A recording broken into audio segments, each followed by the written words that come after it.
Yo, what is going on, guys? Winner Kills here, and welcome back to a brand new Locals feature match. Here we are in round 1 for the week, and I know it is Wednesday when this video is going up, and I know I usually post round 1 on Monday, but with scheduling the past week or so, we're a little off in the week. And it'll probably continue to be almost like I want to say feature matches happening a lot more frequently in the next coming weeks, because I will be going on vacation for I want to say maybe 8 or 9 days, and I'll have to do a lot of recording in advance, which means I'll be recording double or even triple the amount of feature matches I normally do, just to have them stockpiled, you know, and uploaded while I'm gone.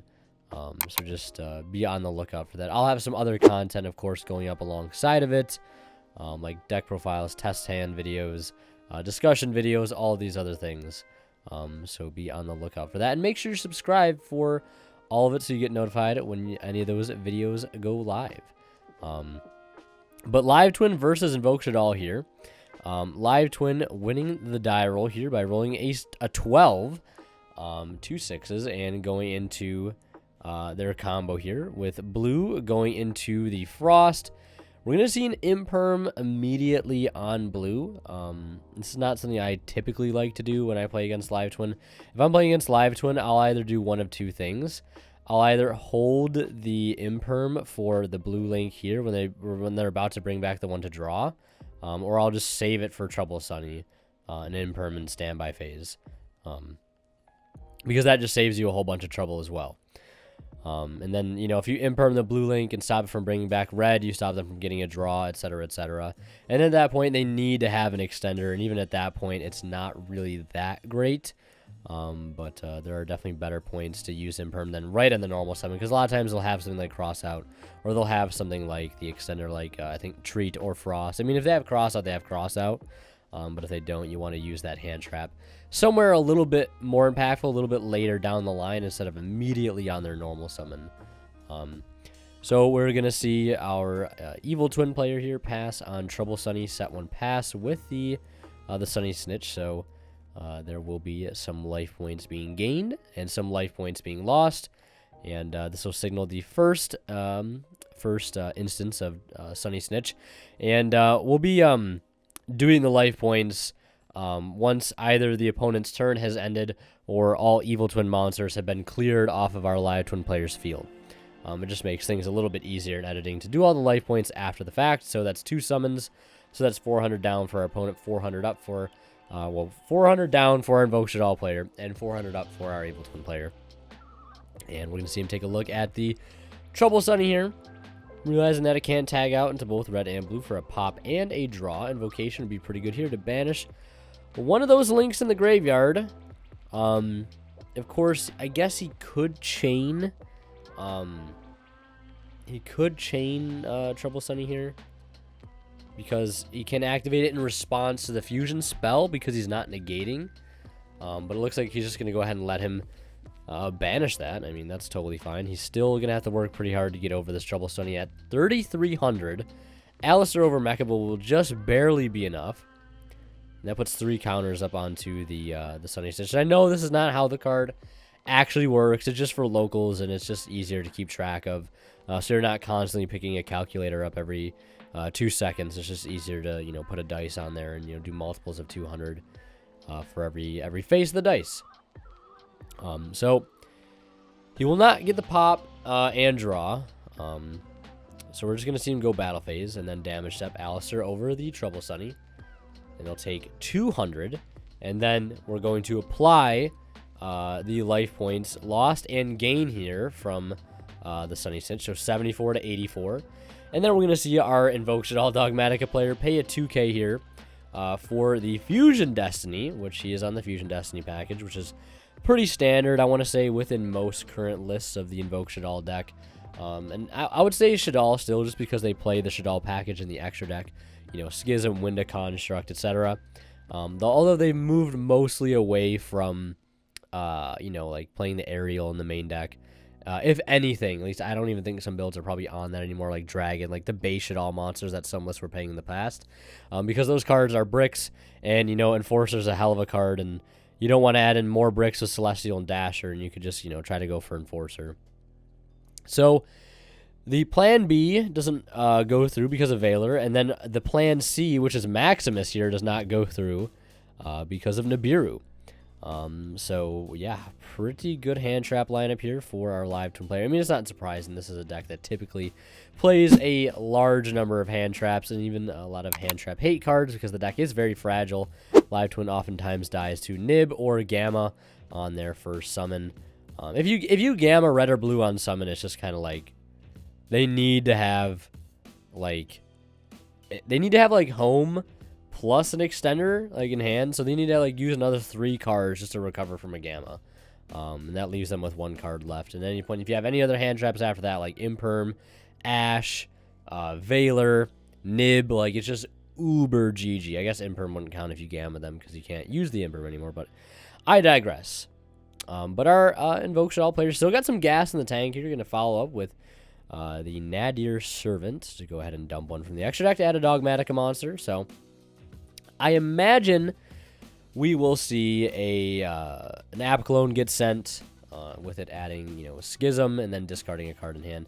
And while he does this, I actually want to read something here regarding one of the Evil Twin links, the new one, the Trouble Sunny. So it does have a neat graveyard effect. The only reason I bring this up because it is in the grave, and we're going to see a Schism setup here.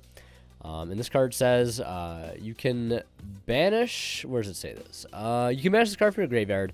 Send an Evil Twin monster from your hand, deck, or face-up field to the graveyard as cost. Send 1 card in the field to the graveyard. So that doesn't target. So we're going to see this actually happen right now. And I assume he's doing this to go ahead and actually force out the Schism because, again, this does not target. And he can do this during standby phase, too. And it looks like he's definitely doing it during standby phase here. So we're going to see him send the Evil Twins, Kill and Lila. And then he's going to go ahead and activate Schism here still. Even though whatever he summons is getting sent. So he's going to summon Construct here, which is fine. Construct will go ahead and get sent.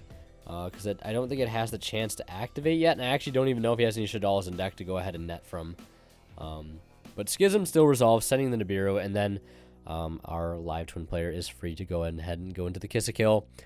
Into the Tree to the Frost, going into Evil Red, Evil Kill. That's going to bring back Blue. Blue's going to pop the token, and we're going to see him basically just close out game here with Trouble Sunny 33 direct, and then tag in the battle phase for another additional 22, which is going to be game by 100.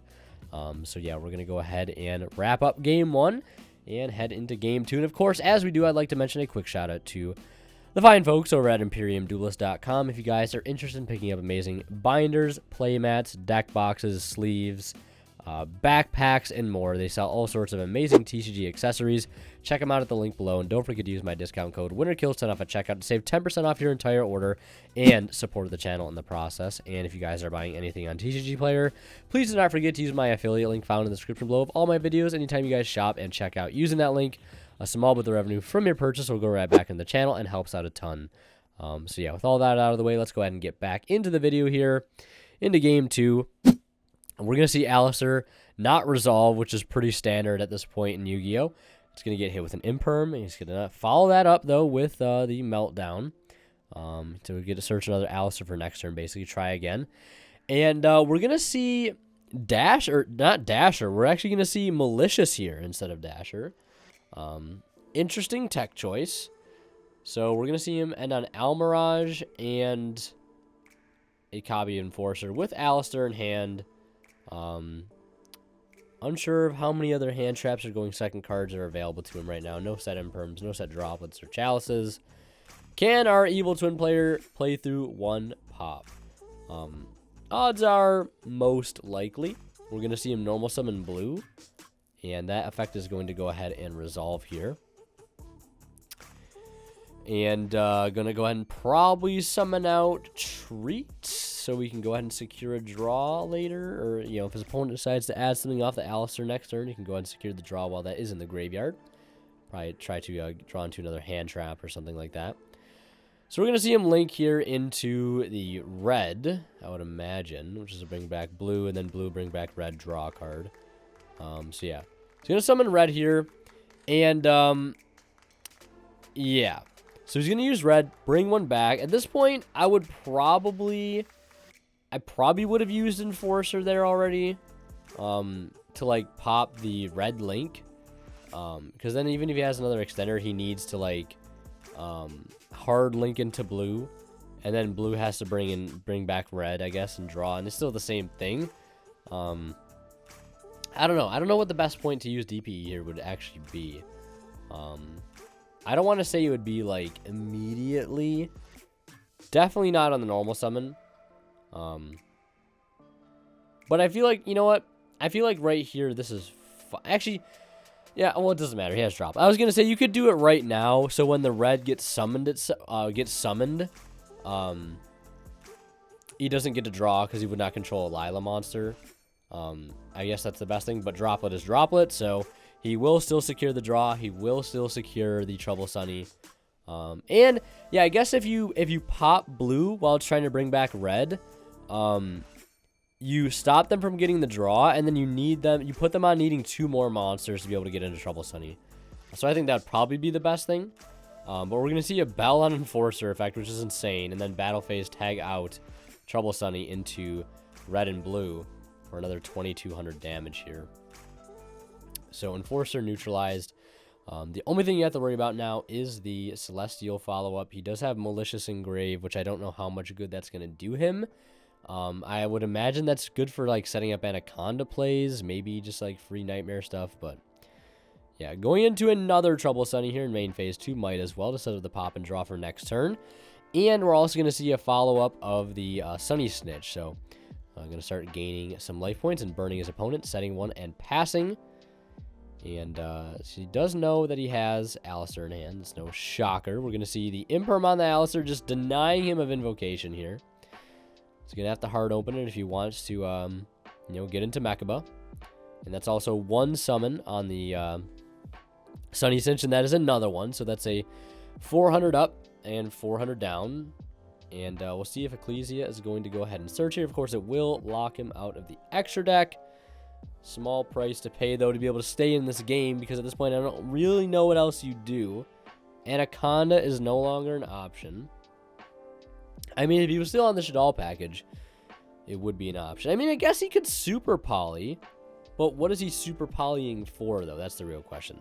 So now he's going to go ahead and trigger Treat. He's going to go ahead and take a look at Treat in the grave there, well, in the Banish Zone. And since he did add off of the Ecclesia, which is going to be Maximus here, his opponent will get to banish that and draw a card. And he's also locked out of the extra deck. He's also got Fusion Destiny in hand, too, which is unfortunate. And Fleur-de-Lis, so he has, like, pretty much all the Dogmatikas here. So Fleur-de-Lis is going to attempt to summon itself. And looks like, I assume he's going to is he just going to let this go? He's going to let it go. He is going to just let the Trouble Sunny get negated here while he continues to gain life points, 800 total so far. And, you know, with Trouble Sunny being 3,300, it's going to make it so Fleur-de-Lis is actually not going to be able to get over it. Now, of course, he could use... Well, we are going to see the Celestial here. Celestial will go ahead and draw him into 2. Looks like Imperm and Cross-Out Designator? No, Imperm and Set Rotation, I think that is. So, picks up Imperm Set Rotation off Celestial here. I mean, at this point, I feel like you're kind of boned now that you're locked out of the extra deck. That 3,300 is pretty big. I really don't know how he gets over this without the help of something like Construct or Mechaba with Alistair Damage Step. I guess, you know, he could send Entis. Like, this also works perfectly fine, too. But he's not dead. Now, had he summoned all of his monsters in attack, no, maybe that would have been game. We're going to see him send Red and Geonator. Card I haven't seen in a long time.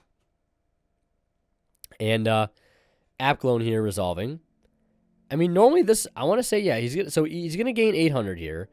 So it'd be 3K, 2K, 2K.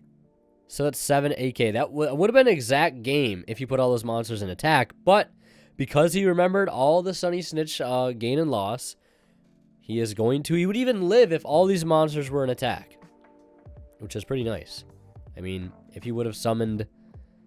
Instead of going for the Celestial draw, he could have summoned out another Mally. Which I don't know if he's playing another Mally. I honestly highly doubt it. But we're going to see him swing in for 3K and then 1,000 from Alistair. So 4,000 damage. Could have OTK'd him here if he had Mally in deck to summon, because I know Mally has 800, I think. Very risky. And I think it's still probably... Well, no, if he tags out in response to the Fleur and summons 2 to pop and draw, I don't think it's game. I think his opponent knew that because he was putting his monsters in defense. He's like, you know what? I'll let this go through and force him to outwin the battle phase. Or with something like Maximus by sending in Tis, which is not going to be game based on the positions of the monsters. His monsters in the position that he's put them in. So we're going to see Secret Village in main 2 here. It's one of the cards he's gotten off of the set rotation. And now we're going to see Trouble Sunny activate here. Banishing himself, dumping the Evil Twin from the main deck. The only main decked Evil Twin. Kisako and Lila. And he's going to be able to send any card his opponent controls. Don't know how problematic the Secret Village is. But we're going to see his opponent chain Schism here, because I guess at this point it's a use it or lose it. But, I mean, if he doesn't know where the Schism is, I mean, I feel like you hold it. I mean, I don't know. I feel like you hold the Schism because he could just literally... If you summon Winda here, he just sends it, which is free. Or you make him, you know, guess where the Schism is. And then it's a 50-50. You know what I mean? Like, I would definitely take the 50-50 over the guarantee. Because, like, if he had sent the other card, which I'm not actually sure what it is... Whatever that other set card is, if you would have sent that instead of the Schism, I think he literally just wins on the spot here. You activate Schism in response to red, he summons blue, and there's your one special summon. The deck is literally dead in the water, especially with Secret Village up. There's no coming back from it. No Droplet, no Dark Ruler, no Chalice, no Callbite, no Crossout, no Home, nothing. You're literally just dead in the water, so... he might be out of links here, too, after that, Entis, or not Entis, the Maximus, so might have to resort to a Fabled Rank 2 play for an OG Gachi Gentensu. This is a budget replacement for those who don't want to pay for the Sky Cavalry. So it gains all monsters you control with Gachi. I think gain 200 attack for each material. It has 200 attack and defense, so it's currently at 900. We'll attack into the defense position Ecclesia, which is going to come in clutch here for our Evil Twin player, the fact that it's in defense. Allow him to slap a Downward on top of it, and then that goes for a 4-material Zeus. He will detach to send every other card in the field. The Sunny Snitch included, that will go in a second. And now he's got a Zeus send for the Crackback as well. So he will pass turn. Remember, you'll have to send off that the Sunny Snitch. And our, you know, Invoked player, not looking too hot here. Still got to play, you know, through a Zeus and 2 cards in our Evil Twin player's hand here. He's going to set one. Easiest end phase Zeus of your life. Draw for turn. And not quite game here with being at 5,000. You know, the Zeus could swing in for a little bit of damage. But it's not quite going to be enough. So he's going to normal summon blue. Link off the Zeus for Evil Blue. Evil Blue bring back red. And I think this is just game right here. He's going to pick up a draw in the process. Basically doing the victory lap here. Summon out Treat. And yeah, that's going to be the handshake. Because that's 33 and then 22 from all of his links respectively. So Evil Twin taking it 2-0. You guys were wrong in the poll, which I forgot to go over, but it's fine. Quite the upset we are seeing here. But if you guys want to see more of my content, click on one of the videos popping up on the bottom of the screen right now. And last but not least, a special thank you goes to our Divine Level channel members, and they are Cadillacs84, Pony Stark, Keith Sidgers, Tweeter0226, and Black Ninja Money. Thank you guys so much, as always, for your extremely generous support of this channel.